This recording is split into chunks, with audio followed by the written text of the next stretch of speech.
What's up, slashes and slashettes? My name's Nightfall, and welcome back to another anime analysis video. Today we will be discussing a much more recent isekai that I fell in love with almost instantly. That, of course, being Handyman Saitou in Another World. If I had to compare Handyman Saitou to any anime, I would say it's almost like a more serious version of Konosuba.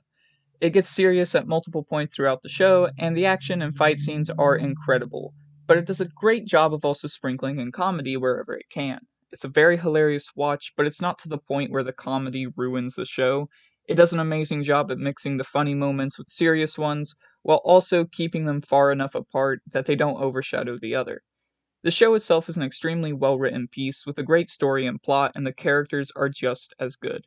The MC Saitou is a very relatable protagonist, probably one of the most relatable, who is a handyman that tries to help in any way he can in this other world.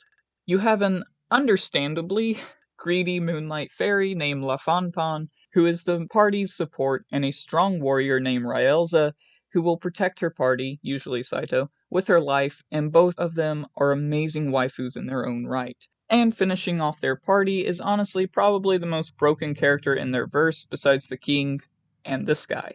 And that, of course, is the extremely powerful wizard Morlock who forgets his incantations like it's his Thursday medicine. These characters make the show already quite different from other isekai simply because in a fight, Saitou, the protagonist, is actually the weakest member, which gives the side characters of his party incredible moments to shine, especially when Morlock is being an OP grandpa.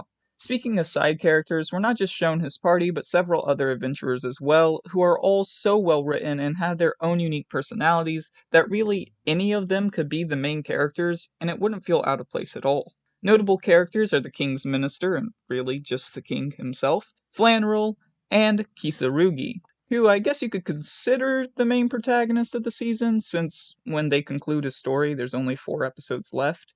Anywho, he also happens to be my favorite character, and I love his story and how they ended it.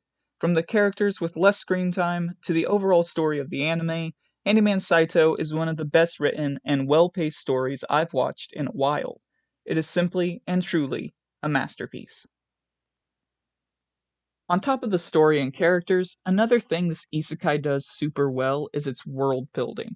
Obviously, yes, the story does include these elements, such as demons and their realm, along with the Demon King hero fantasy trope, but it has other interesting mysteries, topics, and lore that it gives just enough information on to pique your interest. For example, Saitou isn't the only thing from Earth to come to that world. There's an entire area full of items like Roombas, bikes, post boxes, and other random things.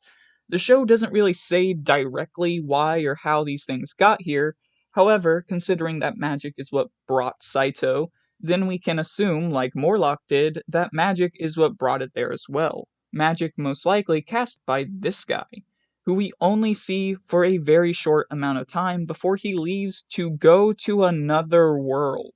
Yeah, this dude is not only capable of erasing memories, but is also capable of traveling between worlds. In the little amount of time we saw him, he made a huge impact on the story and lore. Another piece of world building that I really loved is the Curse of the Moonlight Fairies.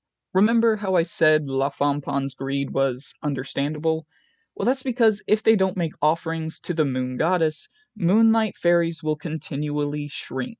The reason why I love that curse and the story as to why they were cursed in the first place so much is because the writer really didn't have to do it. If they just kept it as a personality trait of La Fonpan, us viewers would be none the wiser. But instead they took the time to create lore for a very minor thing. And I am a huge fan of world building over anything else in a story or show, so I appreciate that a lot.